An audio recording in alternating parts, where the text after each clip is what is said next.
சத்திய வசனம், இது தேவனின் வசனம். நாம் சோர்ந்து போகையில் கரம் கொடுக்கும் நம் தேவனின் வசனம், நம் தேவனின் வசனம். ஆதியாகமம் 22 அதிகாரம் 5. அப்பொழுது ஆபிரகாம் தன் வேலைக்காரரை நோக்கி, நீங்கள் கழுதையை நிறுத்தி இங்கே காத்திருங்கள், நானும் பிள்ளையாண்டானும் அவ்விடமட்டும் போய் தொழுது கொண்டு உங்களிடத்திற்கு திரும்பி வருவோம் என்றான். கர்த்தருக்குள் பிரியமானவர்களே, ஆண்டவராய் இயேசுவின் புண்ணிய நாமத்தினாலே உங்களை வாழ்த்துகிறேன். இந்த சத்தியவசன நிகழ்ச்சியை காண்கின்ற உங்கள் ஒவ்வொருவரையும் ஆண்டவர் ஆசீர்வதிப்பாராக. இந்த நிகழ்ச்சிக்காக பிரார்த்தனை செய்யுங்கள். அநேகரை இந்த நிகழ்ச்சியை காணும்படி நீங்கள் அன்போடு அழைக்க உங்களை வேண்டுகிறோம். நாங்களும் உங்களுக்காக பிரார்த்தனை செய்கிறோம், நீங்களும் எங்களுக்காக பிரார்த்தனை செய்யுங்கள். ஆபிரகாமை குறித்த தொடர் செய்திகளை கற்றுக்கொண்ட நாம் ஈசாக்கை குறித்தும் தொடர் செய்திகளை கற்று வருகிறோம்.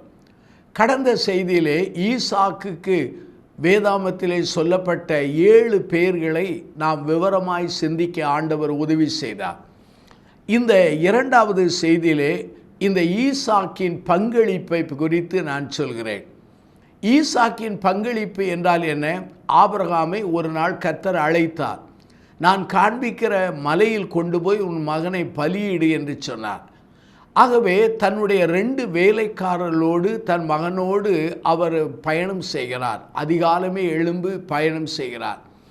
ஆகவே ஒரு குறிப்பிட்ட தூரத்துக்கு சென்ற பிற்பாடு 2 வேலைக்காரர்கள், இங்கே நில்லுங்கள், நானும் என் பிள்ளையாண்டானும் அங்கே தேவனை தொழுது கொண்டு வருவோம் என்று சொல்கிறார்கள்.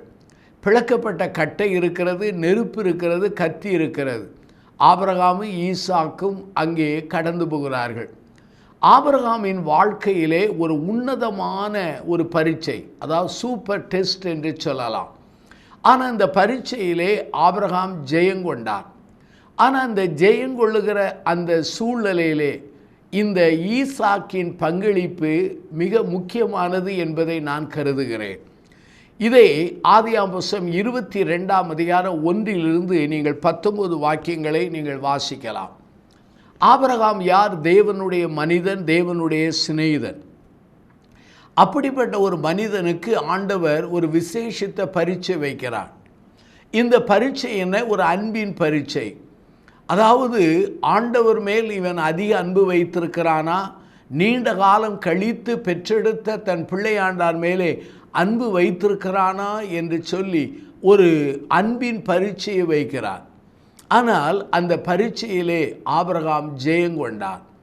தன்னுடைய ஒரே பேரான குமாரன், நேசகுமாரன், ஏக சுதனை கொண்டு போய் ஆண்டவருக்காக பலியிட அவன் முற்படுகிறான். ஆதியாகமம் 22 அதிகாரத்தை நீங்கள் வாசிப்பீர்கள் என்றால் அதிகாலமே எழும்பி என்று சொல்கிறது. ஆண்டவர் சொல்லிவிட்டார் என்று காலத்தை தாமதிக்கவில்லை, வேகமாக துரிதமாக பயணம் செய்கிறார். இந்த இடத்திலே அவன் ஆண்டவர் கொடுத்த ஆசீர்வாதங்களை காட்டிலும் ஆண்டவரையே அவன் பெரிதாக எண்ணினான். அநேகர் என்னிடத்தில் சொல்வது உண்டு, ஆண்டவர் ஆசீர்வாதங்களை கொடுக்கிறார், ஆனால் அவர் அதை திரும்ப கேட்பதற்கு உரிமை இல்லை என்று சொல்லி பலர் வாக்குவாதம் பண்ணுவார்கள். இதை நான் ஏற்றுக்கொள்வதில்லை. ஆண்டவருக்கு ஆசீர்வாதங்களை கொடுக்கவும் உரிமை உண்டு, எடுக்கவும் உரிமை உண்டு. இதை நாம் புரிந்து கொள்ள அழைக்கப்படுகிறோம். ஏனென்றால் ஆண்டவர் ஆளுகிறவர் என்றால் எல்லா காரியங்களையும் அவர் கையில் ஒப்பெடுக்க வேண்டும். ஆபிரகாம் தன்னுடைய மகனை பலியிட அங்கே கொண்டு போகிறார்.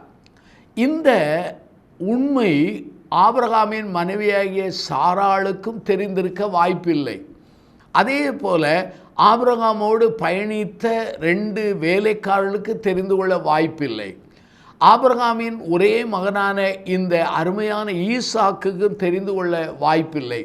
2 பேருக்குத்தான் இந்த உண்மை தெரியும். ஒன்று படைத்த ஆண்டவருக்கும் அவருடைய வார்த்தை கீழ்ப்படுகிற ஆபிரகாமுக்குத்தான் தெரியும். இப்படிப்பட்ட ஒரு சூழ்நிலை எனக்கு உங்களுக்கு வருமானால் நாம் என்ன சொல்வோம்? உன் மகனை கொண்டு போய் பலியிடு என்று சொன்னால் என்ன சொல்வோம்? இது ஆண்டவர் அல்ல, இது சாத்தானின் சத்தம் என்று சொல்லி ஆண்டவரையே அப்பாலே போய் என்று சொல்வதற்கு நமக்கு சில சமயத்தில் உரிமை வந்து விடுகிறது, பழக்கம் வந்து விடுகிறது. ஆபிரகாம் ஆண்டவருடைய சத்தத்தை அடிக்கடி கேட்ட மனிதன், ஆண்டவரை புரிந்தவன், ஆண்டவருடைய அன்பை அறிந்தவன், அவருடைய உரையாடலை அவன் நன்றாக அறிந்தவன். ஆகவே வேதவசனம் சொல்கிறது அல்லவா, என் ஆடுகள் என் சத்தத்துக்கு செவி கொடுக்கிறது என்று. அதே போல ஆபிரகாம் ஆண்டவரின் சத்தத்தை துல்லியமாக அறிந்ததினாலே சந்தேகமோ கேள்வியோ அல்லது குழப்பமோ அடையாதபடி அவன் கடந்து செல்கிறான். அவன் கடந்து செல்வதற்கு ஒரு காரணம் என்ன? என் மகனை நான் பலியிட்டாலும், அந்த பலியிட்டு அவன் இறந்தாலும் அந்த மரித்த அந்த மகனை உயிரோடு எழுப்ப வல்லமை அவருக்கு உண்டு என்கிற விசுவாசத்திலே சென்றார். இதைத்தான் எபிரேய நிருபத்திலே 11ஆம் அதிகாரம் 19 சொல்கிறது. மரித்தோரில் இருந்து தேவன் அவனை எழுப்ப வல்லவராயிருக்கிறார் என்கிற விசுவாசம் என்று அங்கே ஈசாக்கை குறித்து சொல்லப்பட்டிருக்கிறது. இன்றைக்கு நான் இந்த செய்தியிலே நான் ஆபிரகாமை பற்றி பேச விரும்பவில்லை. ஆபிரகாமின் மகனான ஈசாக்கையும் ஈசாக்கின் பங்களிப்பை குறித்து நான் சொல்ல விரும்புகிறேன். அருமையானுள்ளே, கொஞ்சம் நீங்கள் சிந்திக்க அழைக்கப்படுகிறீர்கள்.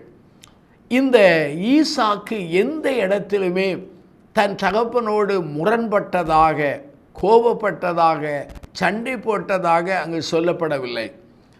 அந்த வேத வசனத்துப்படி ஆபிரகாமோடு அவன் தொடர்ந்து செல்கிறான். அப்பொழுது ஈசாக்கு ஆபிரகாமினுடைய நன்றாக அவனுடைய வாழ்க்கையை அறிந்திருந்தான். அதாவது ஆபிரகாமினுடைய வாழ்வை நன்றாக கவனித்திருந்தான் என்று சொல்லலாம். ஈசாக்கு ஆபிரகாமினுடைய வாழ்வின் ஒவ்வொரு பகுதியும் தான் பிறந்ததிலிருந்து அறிந்திருந்தார். ஆபிரகாம் தன்னுடைய அழைத்ததை சொல்லியிருக்கலாம், தன்னோடு இடைப்பட்டதை சொல்லியிருக்கலாம், தன்னுடைய பலவீனத்தை சொல்லியிருக்கலாம், தன்னுடைய வீழ்ச்சிகளை, தன்னுடைய போராட்டமான சூழ்நிலையை சொல்லியிருக்கலாம், அல்லது லோத்தோடு ஏற்பட்ட அந்த உறவின் முறிவையும் மறுபடி சரி பண்ணியதெல்லாம் சொல்லியிருக்கலாம். இதை இந்த ஈசாக்கு அத்தனையும் அவன் கவனித்திருந்தார். இன்றைக்கு நம்முடைய வாழ்க்கையை நம்முடைய பிள்ளைகள் கவனிக்கிறார்கள். நாம் ஊழியர்களாக இருந்தால் நம்முடைய விசுவாசிகள் நம்முடைய வாழ்க்கையை கவனிக்கிறார்கள். நாம் வாழ்கிற வாழ்க்கையை குறித்து அங்கு உலகத்தார் கவனித்து கொண்டிருக்கிறார்கள். ஆபிரகாமின் வாழ்வை ஈசாக்கு அறிந்திருந்தார். ஒரு சில காரியங்களை தெளிவாய் சொல்கிறேன். ஆபிரகாம் தேவனோடு பேசுகிறவன். அதே போல தேவனாகிய கர்த்தரும் ஆபிரகாமோடு பேசுகிறவர். நீங்கள் ஆண்டவரோடு பேசுகிறீர்களா அல்லது ஆண்டவர் உங்களோடு பேசுகிறாரா? ஆபிரகாம் லிசன் டு காட், அதாவது ஆபிரகாம் தேவனுடைய வார்த்தையை கேட்பதிலே மிகவும் கவனித்து கேட்டுக்கொண்டிருந்தார். அதே போல தேவனாகிய கர்த்தரும் ஆபிரகாமின் உள்ளத்தின் விசாலங்கள் விசாரங்கள், தேவைகள் எல்லாவற்றையும் அவர் கேட்கிறவராயிருந்தார். உங்கள் வாழ்க்கையிலும் என் வாழ்க்கையிலும் ஆண்டவர் நாம் பண்ணுகிற எல்லா ஜெபத்தை கேட்கிறார். அதே சமயத்தில் அவருடைய சித்தத்தை கேட்கிற காதுகளுக்கு நாம் ஜெபிக்க வேண்டும். ஆபிரகாம் தன்னுடைய எல்லாவற்றையும் ஆண்டவரிடத்திலே பகிர்ந்து கொண்டான். ஆண்டவருக்கும் அவனுக்கு இடையில் உறவிலே எந்த தடை இல்லை, தடை சுவர்கள் இல்லை, அங்கு ரகசியங்கள் இல்லை. அதே போல தேவனாகிய கர்த்தரும் ஆபிரகாமின் சந்ததிக்கு 400 ஆண்டுகளுக்கு பின்பாக அவர் செய்ய வேண்டியதெல்லாம் அவனோடு பகிர்ந்து கொண்டார். அருமையானுள்ளே, ஆபிரகாம் தேவனை நேசித்தார். அதே போல தேவனாகிய கர்த்தரும் ஆபிரகாமை அதிகமாய் நேசித்தார். தமிழில் சொல்வார்கள், முன் ஏர் போனால்தான் பின் ஏர் போகும். முன் ஏரானது போகிற பாதையில் தான் பின்னால் போகிற அந்த ஏரானது போகும் என்று சொல்வார்கள்.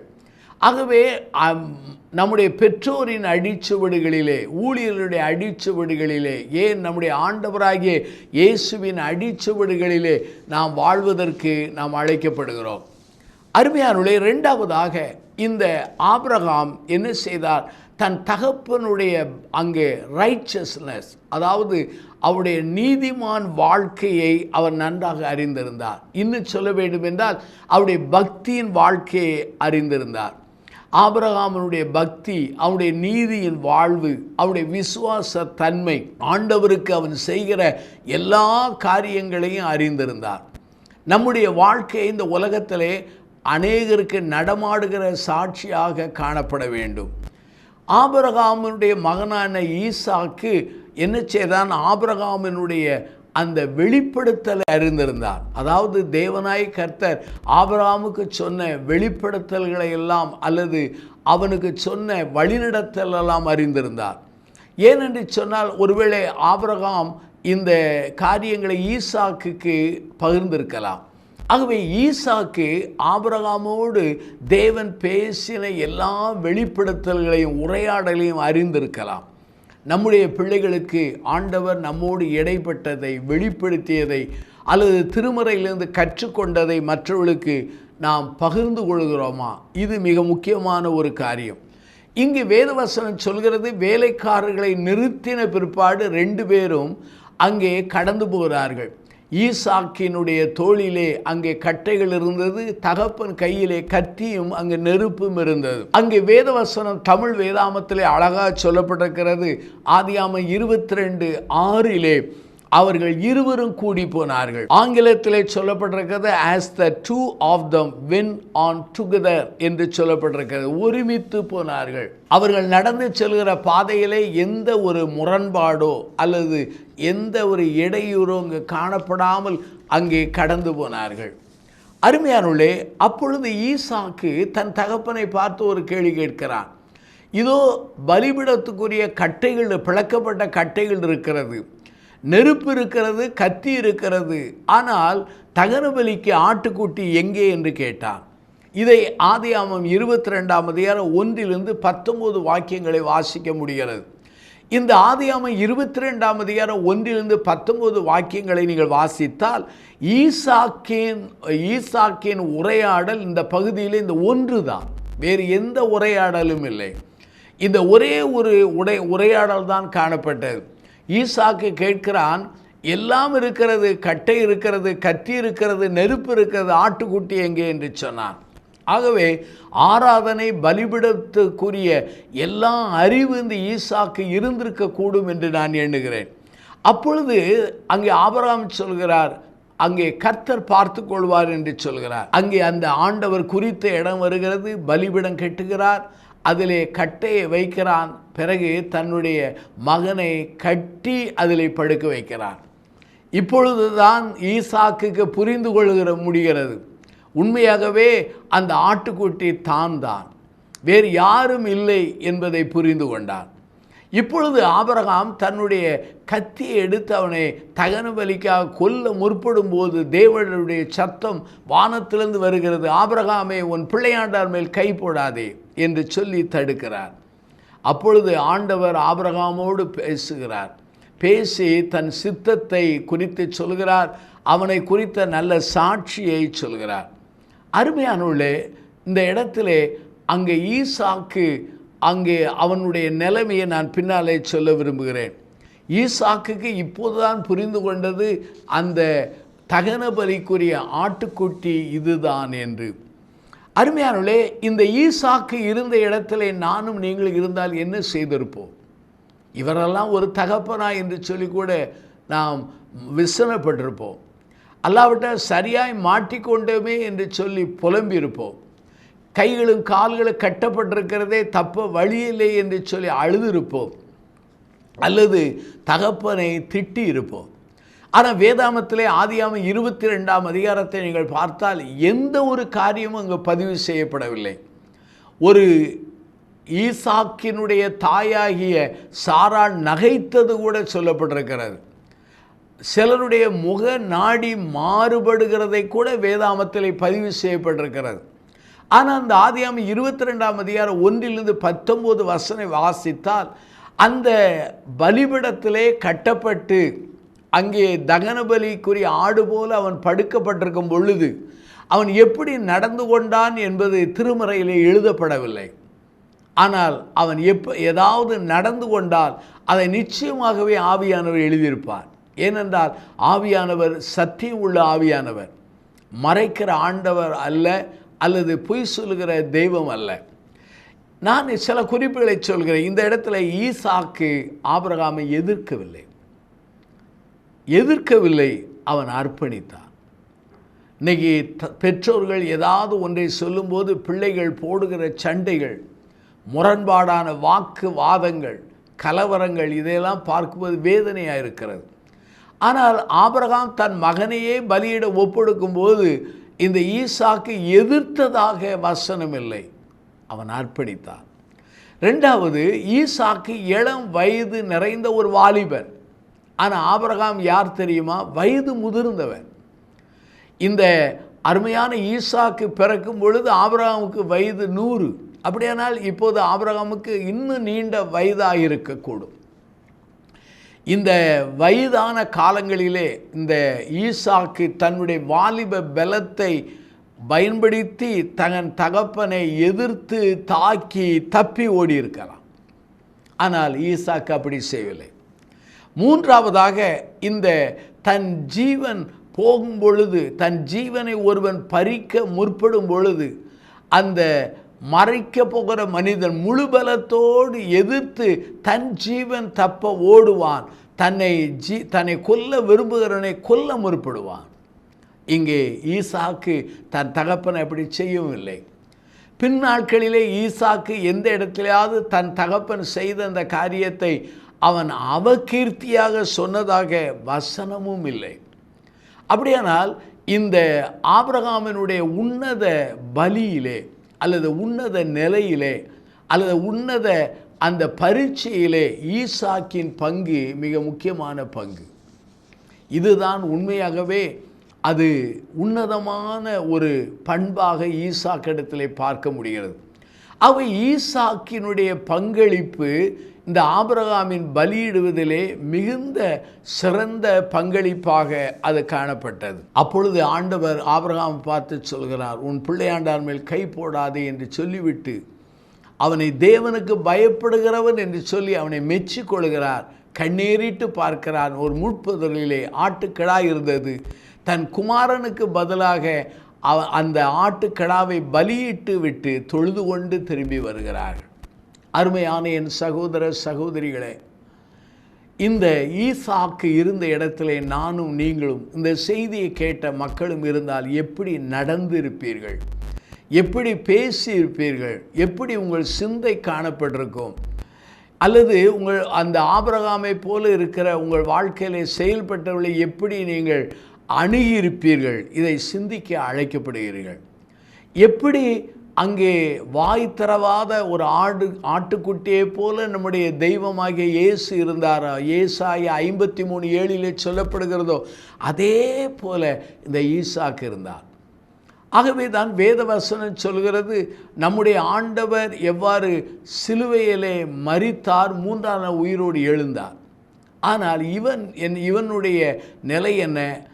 இந்த உயிர்த்தெழுதலுக்கு பாவனையாக அவன் திரும்ப பெற்றுக்கொண்டான் என்று வேதவசனம் சொல்கிறது. ஆகவே இந்த பங்களிப்பு மிக முக்கியமானது. இன்றைக்கு நம்முடைய வாழ்க்கையிலே இந்த பரிபூர்ண அர்ப்பணிப்பு உண்டா? பரிபூரண ஒப்படைப்பு உண்டா? இந்நாட்களிலே பாடல்களுக்கு பஞ்சமில்லை, பிரசங்களுக்கு பஞ்சமில்லை, ஆராதனைகளுக்கு பஞ்சமில்லை, ஆடல் பாடல்களுக்கு கூட பஞ்சமில்லை. ஆனால் எதற்கு பஞ்சம்? அர்ப்பணிப்புக்கு பஞ்சம். அந்த அர்ப்பணிப்பிலும் பூரண அர்ப்பணிப்புக்கு பஞ்சம். அர்ப்பணிப்பு இருக்கிறது. சிலர் 25% அர்ப்பணிக்கிறார்கள், சிலர் 10% அர்ப்பணிக்கிறார்கள், சிலர் 50%. ஆனால் இந்த ஈசாக்கின் அர்ப்பணிப்பு ஆழமானது, பரிபூர்ணமானது. ஆண்டவர் என்னிலும் உங்களிடத்தில் இந்த ஆழமான பரிபூர்ண அர்ப்பணிப்பை விரும்புகிறார். நம்முடைய சொந்த பலத்தால் இந்த அர்ப்பணிப்பை செய்ய முடியாது. தேவனோக்கு அர்ப்பணித்து, தேவனுடைய வார்த்தையை வாசித்து, தேவனோடு உறவு வைத்து, தேவ சமூகத்திலே அதிகமாய் ஜெபித்து, தேவனோடு நாம் பேசும் பொழுதுதான் இந்த பரிபூரண அர்ப்பணிப்புக்கு நேராக ஆண்டவர் நம்மை வழிநடத்த வல்லமுள்ளவராயிருக்கிறார். ஆகவே ஈசாக்கின் பங்களிப்பு மிக உன்னதமானது. இந்த செய்தியின் ஊடாக ஆண்டவர் உங்களோடு பேசியிருப்பார் என்று நான் நம்புகிறேன். ஆகவே உங்களுக்காக நான் ஜெபிக்கப் போகிறேன். எனக்காகவும் நீங்கள் பிரார்த்தனை செய்யுங்கள். கண்களை மூடி நான் பிரார்த்தனை செய்வோம். ஜீவன் உள்ள பிதாவே, இந்த நல்ல நாளுக்காக நாங்கள் நன்றி சொல்கிறோம். இந்த செய்தியை கேட்ட ஒவ்வொரு மக்களையும் ஆசீர்வதித்தார்.